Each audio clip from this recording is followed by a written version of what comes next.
नमस्कार दोस्तों, मैं यश कुमार आपके अपने यूट्यूब चैनल में आपका स्वागत करता हूं। दोस्तों, आज हम पढ़ेंगे संविधान के कुछ अन्य महत्वपूर्ण अनुच्छेद के बारे में जो पिछली वीडियो में छूट गया था। उम्मीद करते हैं दोस्तों पहली वीडियो आपको बहुत ज़्यादा पसंद आया होगा।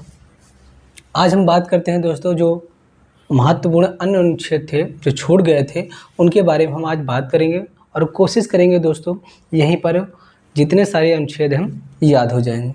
चलिए हम स्टार्ट करते हैं कि सबसे पहले आज हम पढ़ेंगे राज्यपाल। किसके बारे में पढ़ेंगे? राज्यपाल के बारे में पढ़ेंगे। कितने अनुच्छेद, कितने आर्टिकल? 5 आर्टिकल, 152, 153, 154, 155, 161। सबसे पहले 152 में क्या है? परिभाषा है। किसकी बात की गई है? परिभाषा। किसकी बात की गई है? परिभाषा। उसके बाद 153 में किसकी बात की गई है? राज्यों के लिए राज्यपाल। तो 152 में क्या है? परिभाषा है। 153 में क्या है? राज्यों के लिए राज्यपाल है। 154 में क्या है? शक्ति एवं कार्य है। शक्ति एवं कार्य। 155 में क्या है? निर्वाचन। एंड 161 में क्या है? क्षमादान की शक्ति। क्षमादान की शक्ति। दोस्तों, ये जो आर्टिकल हमने राज्यपाल के बारे में बताया है इसे आप राष्ट्रपति से कंपेयर करके भी याद कर सकते हैं, क्योंकि क्षमादान की जो शक्ति है राष्ट्रपति महोदय के बारे में भी कहा गया है और निर्वाचन भी राष्ट्रपति के महोदय के बारे में कहा गया है। जैसे क्षमादान की शक्ति उसमें क्या था? 72 के बारे में आर्टिकल 72 था, उसमें क्षमादान की शक्ति के बारे में बताया गया था। और राज्यपाल महोदय जो है 161 में क्या है? आपके क्षमादान की शक्ति के बारे में बताया गया है।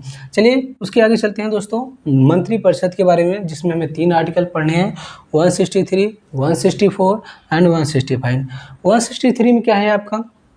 सबसे पहले क्या है? मंत्रिपरिषद। क्या है दोस्तों?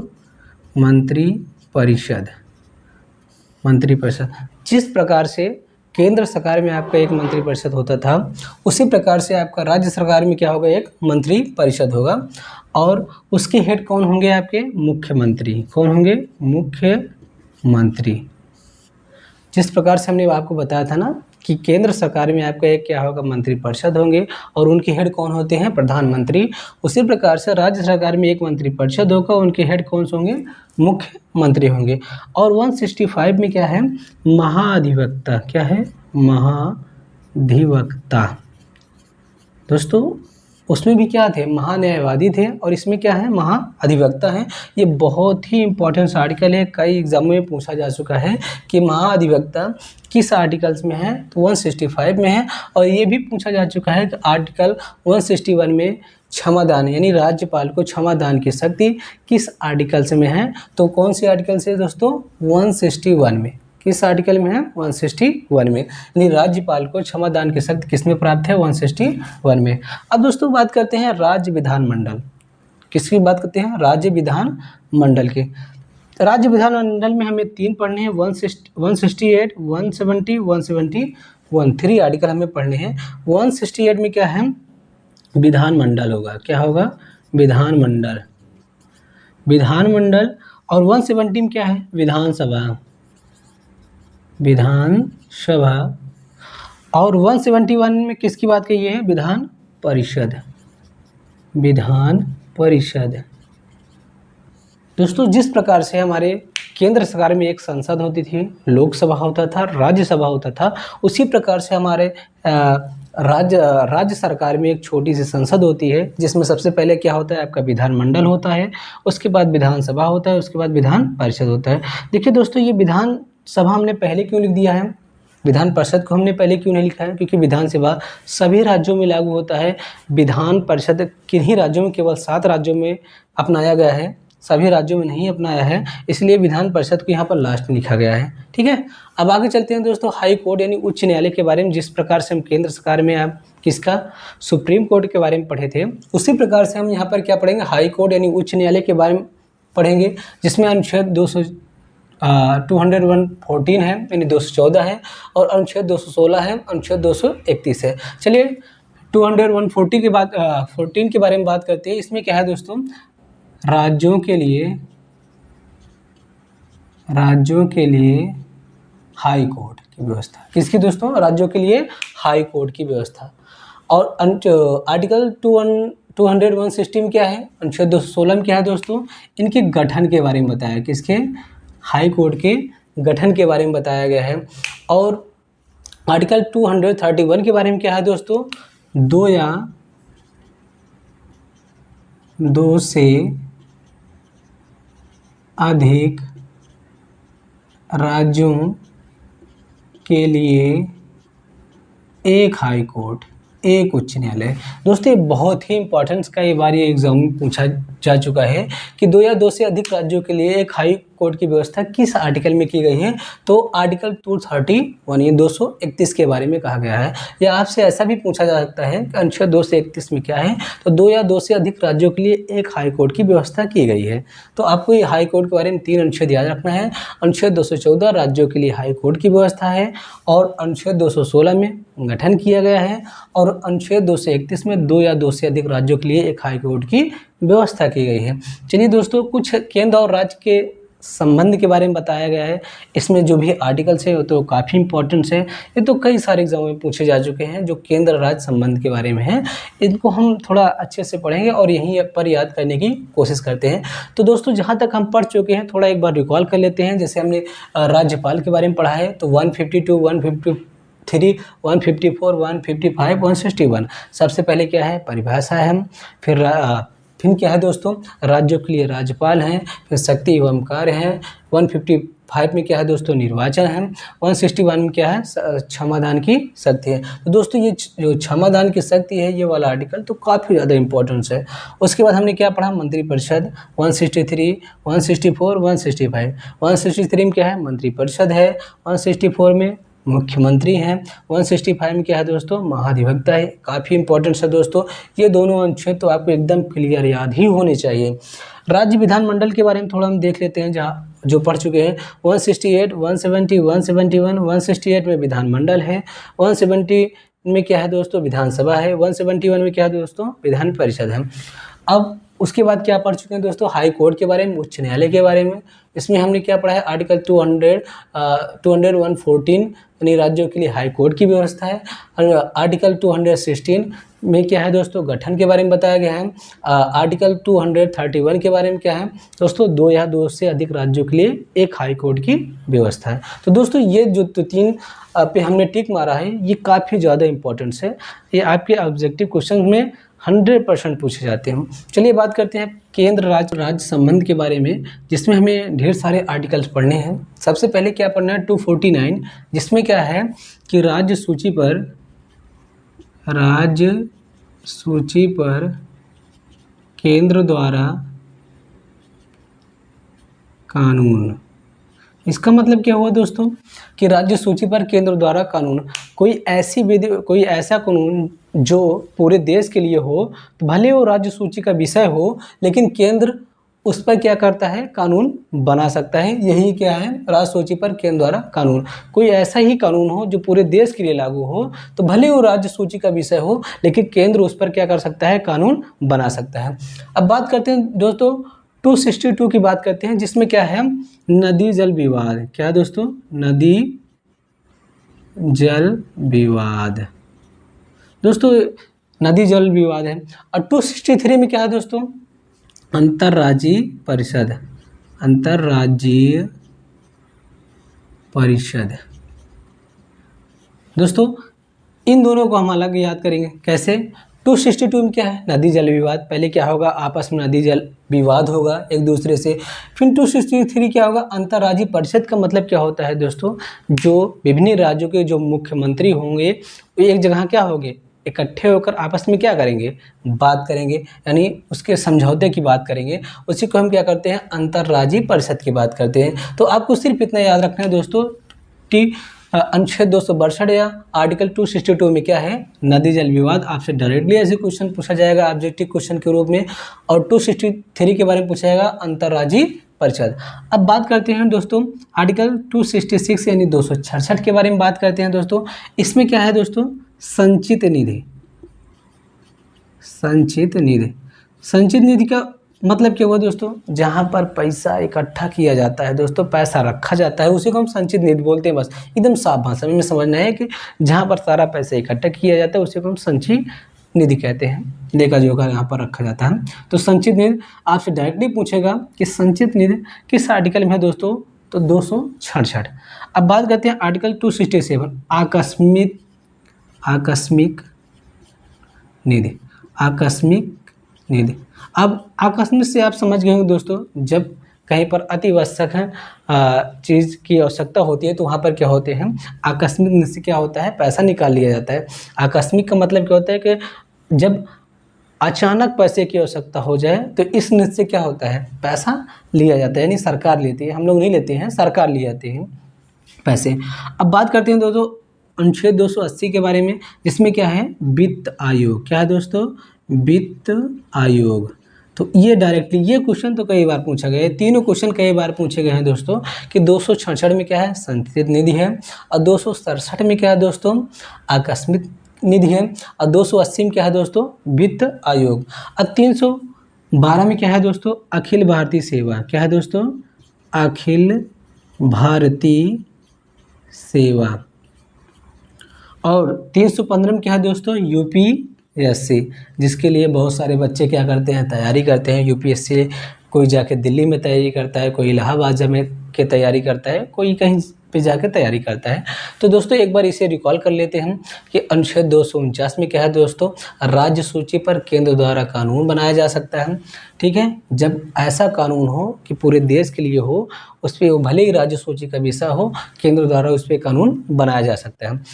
और अनुच्छेद 262 में क्या है दोस्तों, नदी जल विवाद है, डायरेक्टली क्वेश्चन आपसे ऐसे ही पूछेगा।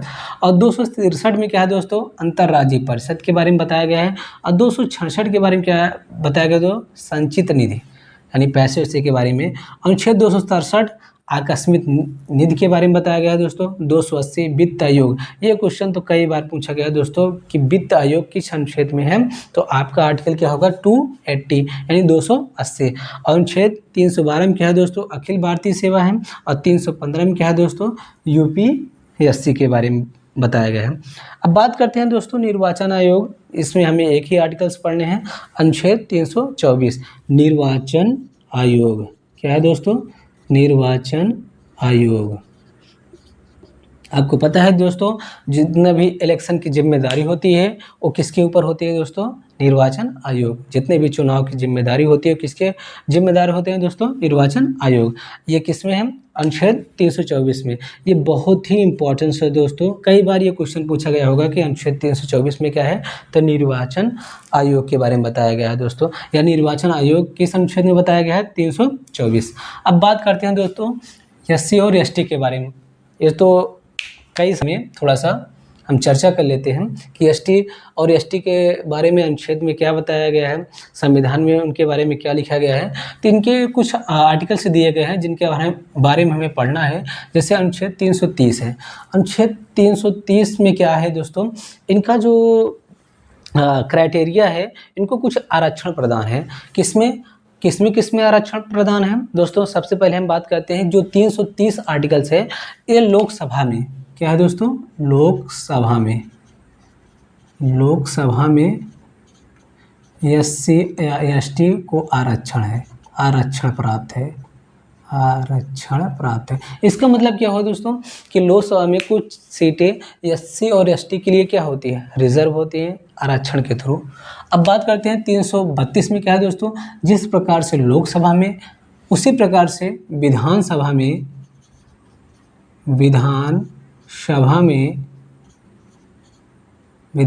में एससी और एसटी को आरक्षण प्राप्त है। आरक्षण है, ठीक है ना। तो दोस्तों 330 में क्या है, लोकसभा में एससी एसटी को आरक्षण प्राप्त है। और 332 में क्या है, विधानसभा में एससी एसटी को आरक्षण प्राप्त है। अब बात करते हैं दोस्तों 335 में क्या है। सबसे पहले 335 में क्या है दोस्तों, इनको नौकरी यानी सेवाओं में भी एससी और एसटी को आरक्षण प्राप्त है। तो दोस्तों आपको ये सारे आर्टिकल काफ़ी ज़्यादा इंपॉर्टेंस हैं, इनको थोड़ा ध्यान में आप रखेंगे। जैसे क्या है 330 में क्या है, लोकसभा में जितनी भी सीटें होती हैं उनको कुछ सीटें उनके लिए रिजर्व होती हैं, इसलिए बताया गया लोकसभा में SC ST को क्या है, आरक्षण है। और 332 में क्या है दोस्तों, विधानसभा में भी क्या है, SC और ST को क्या है, आरक्षण प्राप्त है। और अनुच्छेद 335 में क्या है दोस्तों, सेवाओं में भी जितनी सारी नौकरियां होती हैं आपको पता ही होगा कि SC और ST को क्या प्राप्त है, आरक्षण प्राप्त है। अब बात करते हैं दोस्तों 338 में क्या है, SC आयोग क्या है दोस्तों, SC आयोग की व्यवस्था की गई है, SC आयोग है। और 338A में क्या है दोस्तों, ST आयोग, कौन है, ST आयोग है। ठीक है दोस्तों, तो 338 में क्या है, SC आयोग है। और 338 में क्या है, 38A, ध्यान में रखिएगा दोस्तों, ये 338 है, ये 338A है। 338A में क्या है, ST आयोग है। और 340 में क्या है दोस्तों, OBC आयोग। तो दोस्तों एक बार इसे हम रिकॉल कर लेते हैं तो क्लियर हो जाएगा। जैसे क्या है, 330 में लोकसभा में SC और ST को आरक्षण प्राप्त है। और 332 में क्या है दोस्तों, विधानसभा में SC और ST को आरक्षण प्राप्त है। और 335 में क्या है, सेवाओं में जितनी सारी नौकरियां सब में SC और ST को क्या है, आरक्षण प्राप्त है दोस्तों। और 338 में क्या है, SC आयोग है। 338A में क्या है दोस्तों, ST आयोग है। और 340 में क्या है दोस्तों, OBC आयोग की व्यवस्था की गई है। अब बात करते हैं दोस्तों राजभाषा। राजभाषा किस अनुच्छेद में है दोस्तों, अनुच्छेद 343 में क्या है, हिंदी। और लिपि क्या है दोस्तों, देवनागरी, क्या है दोस्तों, देवनागरी। ठीक है दोस्तों, अनुच्छेद 343 में क्या है, हमारी राजभाषा क्या है, हिंदी। और लिपि क्या है दोस्तों, देवनागरी। अब कुछ अपवाद उपबंध है, यानी आपातकाल जो होते हैं उसके बारे में कुछ अनुच्छेद दिए गए, 352, 356, 360। तो 352 क्या है दोस्तों, राष्ट्रीय आपात।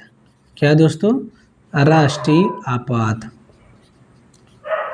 दोस्तों राष्ट्रीय आपात कब लगाया जाता है, जब हमारे देश पर कोई बाह्य तरीके से आक्रमण कर रहा हो, कोई अन्य देश हमारे देश पर आक्रमण कर रहा हो, तब राष्ट्रीय आपात की घोषणा की जाती है।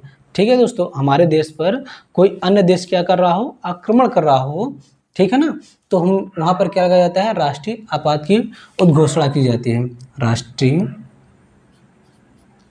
राष्ट्रीय आपात की काल लगाया जाता है। अनुच्छेद 356 में क्या है दोस्तों, राष्ट्रपति शासन। राष्ट्रपति शासन। तो दोस्तों राष्ट्रपति शासन कब लगाया जाता है, जब किसी राज्य सरकार में या कोई राज्य सरकार संविधान के अनुसार ना कार्य कर रही हो या वहाँ संवैधानिक विफलता प्राप्त हो गई हो, तो वहाँ पर हम राष्ट्रपति शासन लगाया जाता है। यानी इसकी ये कहने का मतलब है, कोई भी राज्य सरकार अगर संविधान के अनुसार कार्य न कर रही हो तो वहाँ पर क्या लगाया जाता है, राष्ट्रपति शासन लगाया जाता है। अब बात करते हैं दोस्तों अनुच्छेद 360 में, जिसमें क्या है, वित्तीय आपात। क्या है दोस्तों, वित्तीय आपात। वित्तीय आपात क्या है दोस्तों, वित्तीय आपात में क्या होगा कि जब हमारे देश में पैसों के कारण कोई पैसों की कमी आ जाए तो हम क्या करते हैं, वित्तीय आपातकाल की उद्घोषणा करते हैं। तो बात क्या करते हैं दोस्तों, अनुच्छेद 360 में क्या है, वित्तीय आपात। वित्तीय आपात का मतलब तब लगाया जाता है कि जब देश में पैसों की कमी आ जाती है तो वित्तीय आपात की उद्घोषणा की जाती है। तो 3 आपके आपात उपबंध है, आपको याद रखना है दोस्तों, अनुच्छेद 352, 356, 360। 352 में क्या है दोस्तों, राष्ट्रीय आपात के बारे में बताया गया है। 356 के बारे में क्या है, राष्ट्रपति शासन के बारे में बताया गया है। और 360 क्या है दोस्तों, वित्तीय आपात के बारे में बताया गया है। तो दोस्तों ये जो आपात उपबंध है बहुत ज़्यादा इंपॉर्टेंस है, आपसे डायरेक्टली पूछेगा कि आर्टिकल 360 में क्या है, या आर्टिकल 356 में क्या है, या अनुच्छेद 352 में क्या है, आपसे पूछेगा। या ऐसा भी पूछ सकता है कि राष्ट्रपति शासन किस अनुच्छेद में है, तो क्या है दोस्तों, 356 में। आपको ये एक बार रिकॉल कर लेना है अच्छे से। उसके बाद दोस्तों क्या है लास्ट में, संविधान संशोधन। आपको सिर्फ इतना याद रखना है कि अनुच्छेद 359 में क्या है, संविधान संशोधन की व्यवस्था है दोस्तों, संविधान संशोधन की व्यवस्था है। ठीक है दोस्तों। तो अनुच्छेद 368 में क्या है दोस्तों, संविधान संशोधन की व्यवस्था है। तो दोस्तों एक बार अच्छे से यहाँ पर रिकॉल कर लेते हैं, क्या है दोस्तों, राजभाषा अनुच्छेद 343 में हिंदी राजभाषा आपकी है। आपात उपवन क्या है, 352 में क्या है, राष्ट्रीय आपात। 356 में क्या है दोस्तों, राष्ट्रपति शासन है। और 360 में क्या है दोस्तों, वित्तीय आपात है। और संविधान संशोधन अनुच्छेद 368 आपसे पूछेगा संविधान संशोधन किस अनुच्छेद में है, तो दोस्तों आप क्या बताएंगे, 368। या आपसे ऐसा पूछ सकता है कि 368 में क्या है, तो संविधान संशोधन की व्यवस्था है। तो दोस्तों एक बार बढ़िया से आप रिकॉल कर लीजिएगा, वीडियो को स्किप करके देख लीजिएगा और कोशिश करिएगा कि यहीं पर आपको क्या हो जाए, याद हो जाए। Thank for watching.